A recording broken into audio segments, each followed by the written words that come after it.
course, like, you know, when you do get wing, you get it in really bad situations you can't abuse it too well. When you're in doubles, I feel like that whole dynamic changes. And now I've got big normals, a third jump, I got Scintilla, I got the Shadow Flare, I got so many options that your teammate can work with as well, you know what I mean? I feel like Sephiroth is a set play god, but doesn't really get to use it too much in singles, where in doubles, it's like, you know what, now I can be called set player off, you know what I mean? Now I can do my own thing and get it rolling, but that depends on if Ken even wants to play Sephiroth. Right, yeah, because I mean, we could just as easily see the Sonic, and it looks like that is what we're going to be getting from Ken. Again, the question is a little bit more what we're going to see from zackray, and it sounds like it's going to be Game & Watch, which is a godlike doubles character.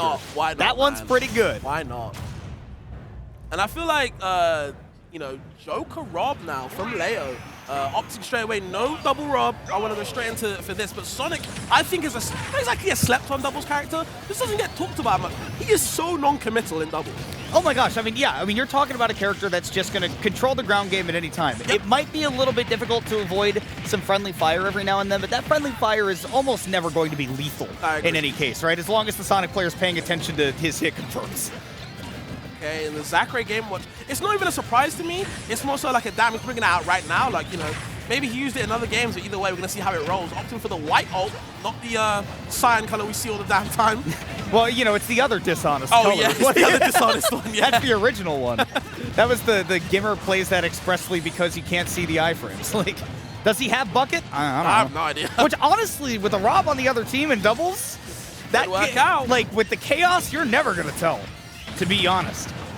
So we'll see if that does come into play. zackray and Ken already, I mean, looking like they have a slight lead in the game, but honestly, it's so close that you're not really going to be able to tell until like the first 2 stocks get taken how things are shaking out. And a bit of an overcommit on that dash attack means that red team does get the first one, but Ken and zackray firing right back. Yeah, zackray makes his mark straight away and says, you know what, you can kill me, I'm going to get my lick back straight away. And now, looking at even game, the lasers are going to interrupt. Again, like we talked about earlier in the first set, these lasers and gyros, so non-committal, large in the full stage, just kind of blocking a lot of things out.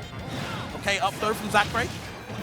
Nice, I like Ken just taking the hit on the gyro. He knows that zackray can play evasively enough to not get totally destroyed while he's stuck off stage, but down goes that first Ken stock, and now we see Leo doing a heck of a good job with the survivability. We talked about that when we saw him playing in winter semis, particularly with the Rob, but the fact that Joker stuck around for a second Arsene in doubles kind of plays testament to how good he is in that role. Yeah, a lot of homing attacks coming out from Ken, kind of locking on the opponents, making sure zackray not in that vicinity at all. Big F-tilt swing, doesn't really get it on Leo. Very evasive with this Joker, as we know and love. I really like, there was a small thing that Leo did there that I really, really liked, which was that he was in tumble, falling on the ground towards Ken, and then immediately went for a neutral tech as he was charging that spin dash, so that Ken sees him land on the ground and goes, okay, time to let it rip. And that was the immediate amount of iframes that he needed to just not get hit in that situation. I thought that was really beautiful. Just awareness like that is super smart. This team does it like no other. And okay, Arsene Ness swinging on the side of the stage, but zackray going to force his way back in with a dash tag. Oh my goodness. Back air into, or back throw, should I say, into back air. The down throw again with these romp combos are super potent. We see the gyro on the ledge. Where do we go? Ken in so much trouble. This is a little surprising to see that they don't want zackray to take the stock, and he finally does. And I think that there was a question of, hey, if Ken loses that stock immediately, I think you'd rather have the Sonic with that high mobility in the 1v2, or in this case, like a 1v4. But yeah, you definitely want to have availability with zackray, and that does lead to at least that stock getting taken with them being split up into a 1v1, easier for Ken to focus down onto the Rob. Okay, the Arsene back air. Ken just survives, can't take another one for sure. The side B though. I am honestly shocked that he's living. That looked too dangerous. Yeah, he's taking a lot of percent though. I feel like zackray kind of has to be the one to go in, but oh, the side B covering the air dodge, but zackray still lives. But the big F tilt with the Arsene gonna get rid of Ken.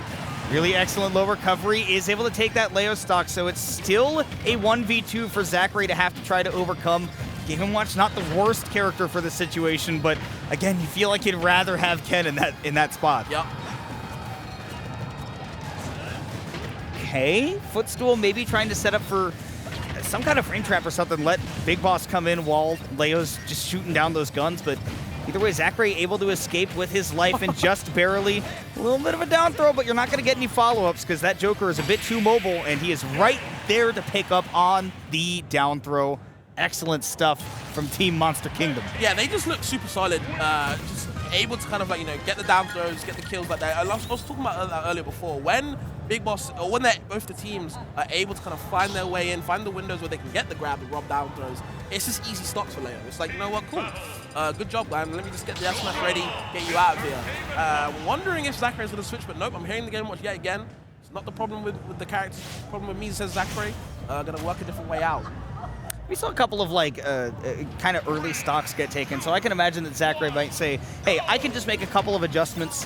You know, if I kind of stick to Ken a little bit more, let him take the ground and then kind of follow in behind him, maybe you'll see a little bit more success. Nearly drops that stock early with Big Boss going solo, and now Big Boss may be in danger of running out of fuel, I say, Delusional. Yeah, the gas was definitely running out in the tank. Just managed to survive. You see Leo running to his team desperately, but luckily didn't have to die right there. Charges the down B. zackray not falling flat. He's recognized that from a long time ago, and Ken is also there to kind of apply a little bit of pressure to keep zackray safe.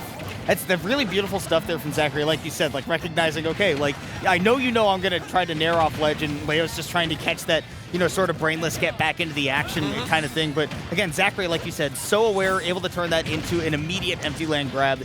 And things looking a little bit better for the blue team. I say that as zackray is able to barely hang on to that stock, but man, in comes MkLeo with 2 quick ones. Arsene, double kill. Yeah, on his last breath, you know, finding the last ditch kills.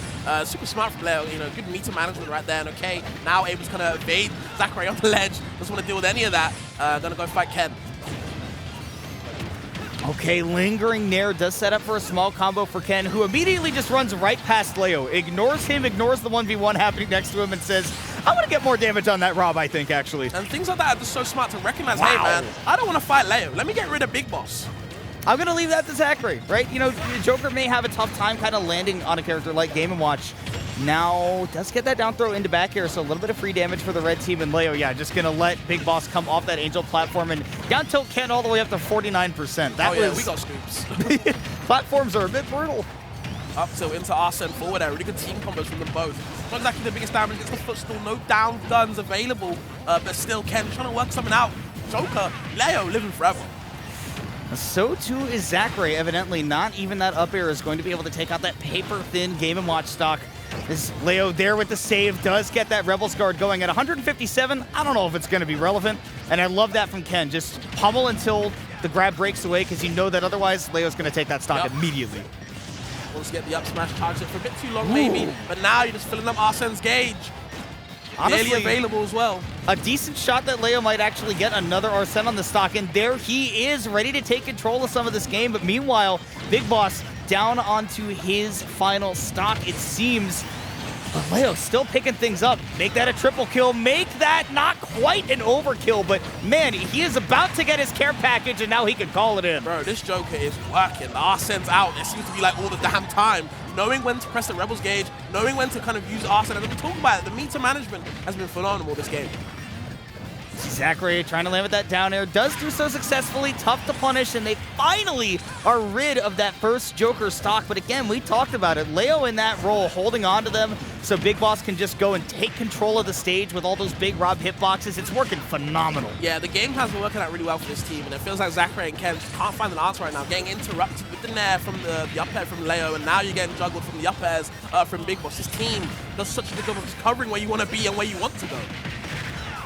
Okay, good pickup there from Big Boss, and is able to take down zackray, who has had a bit of a struggle in this set. Yep. And we mentioned it earlier, you would rather have the Sonic in this situation, but much more dire than that last game now, because he is just one down throw away from this whole thing being over, so you better watch out while you're on the ground. Oh my god, just ready.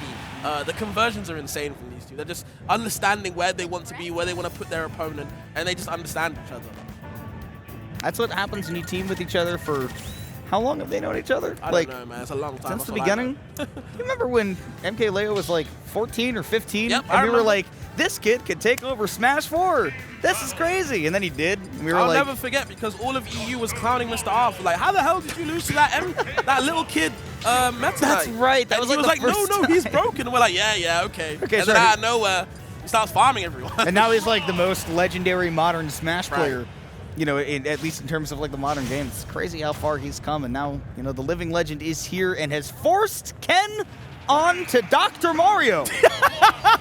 You know what? I didn't even see the character. I was like, oh, force Ken onto Sephiroth for Dr. Mario. Dr. Mario. The doctor is in to save the day. Which, honestly, let's be real, Dr. Mario's pretty good in doubles. He's pretty good in doubles, right? He's a strong guy. I don't know about the synergy with Game & Watch, because, I mean, these are both characters that I feel like are really good at, like, anti-approach kind of stuff, but are so slow that I feel like you're rarely going to see really good team support, especially on PS2. I feel like you'd much rather have a small stage.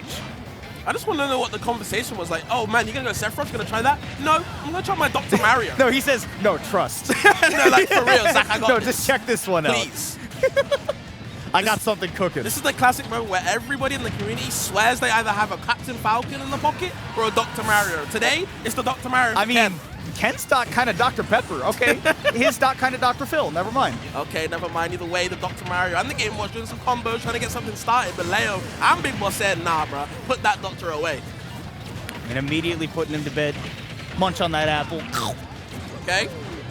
2 stocks apiece for everybody. Burns that 9, so if you want a chance at it later, better throw out that hammer again. But knowing zackray, it's all about picking up this edge guard first and foremost, and there Ken not able to keep Leo locked down long enough for zackray to continue that ledge trap, so Big Boss finally able to find his feet, or non-feet in Rob's case, back on stage. Okay, blocks the gyro, but getting hit by the side B. Now you got to take that tick-tock damage ticking away on you. Okay, the big dash attack going to push him away. The guns just keeping Ken at bay. You know, Dr. Mario's not exactly the most rangy character, but he does have a strong back throw, though. Ooh, really good toss on that gyro just to make sure that Leo can't pick up anything on Ken. They'd actually let Ken get out of the corner. That Rebel's Guard may come into play for Leo, but no! zackray, you just had to get away. You saw him charging up that defibrillator, and you got cleared out.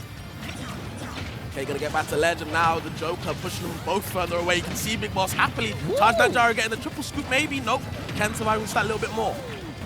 You know that getting that edge guard on a Mr. Game & Watch is basically impossible, but Leo will take the free damage where he can find it, and down goes the Rob on that down throw. Really well timed by Ken to leave his teammate alive, and Red Team, I mean, game's still even. They are able to take down that Ken stock, so looking pretty good for MkLeo and MkBigBoss. It's down to a Dr. Mario 1v3. I know Zackray's leading up to Ken and said, you know what? Show me something. I'm ready to see it now. Show me. You said you were cooking, right? It's like, okay, what utensils are we working with? What do you got, okay. Benji with Babish? Okay. Forward throw. Okay, Ken. Letting the character in the blast zone get to know each other. Oh my god, no air dodge available. Now you gotta go off the stage with the back air. Oh man, there is no way you survive. I mean, what can you even do? Rebel's Guard, just to let him know who is Big Boss. MkLeo off stage for the extra saucy edge guard. Turns out Red Team was the one that was cooking because they got that 3-0 dub and they did not look bothered. Honestly, I'm not even mad at the Dr. Mario, man. I feel like no. I think they understood that it was too hard to kind of get back into the game. If the dot works, the dot works. But unfortunately, no shift available for the dot to put in, and you know, Leo and Big Boss looking strong. I feel like I said before, redemption is in play. I mean, again, one of the strongest doubles teams of all time in Smash Ultimate. You expect them to be able to get knocked down and then get back up again, because you really are never going to keep them down. Of course, they will have some of the toughest teams we've seen all weekend coming up in their path. Luis and Send will be standing in their way next, and then, of course, waiting in the losers finals part of the bracket, you got Spargo and SkyJ lurking before Onan and Ouch in grand finals winner's side. Like, that's your path right there. Wow, so some crazy teams in top 4. Absolutely. But I think, guys, that's me and Kimona's time. So we're going to head off. Hope you guys did enjoy what me and Kimona put out, because it was a blast for me, man. Oh my god, I had so much fun. Yeah, this was an amazing block. I mean, you hear how talented this guy is, right? If you're not already following him, then what are you doing? Same to Kimona as well. It's You better right follow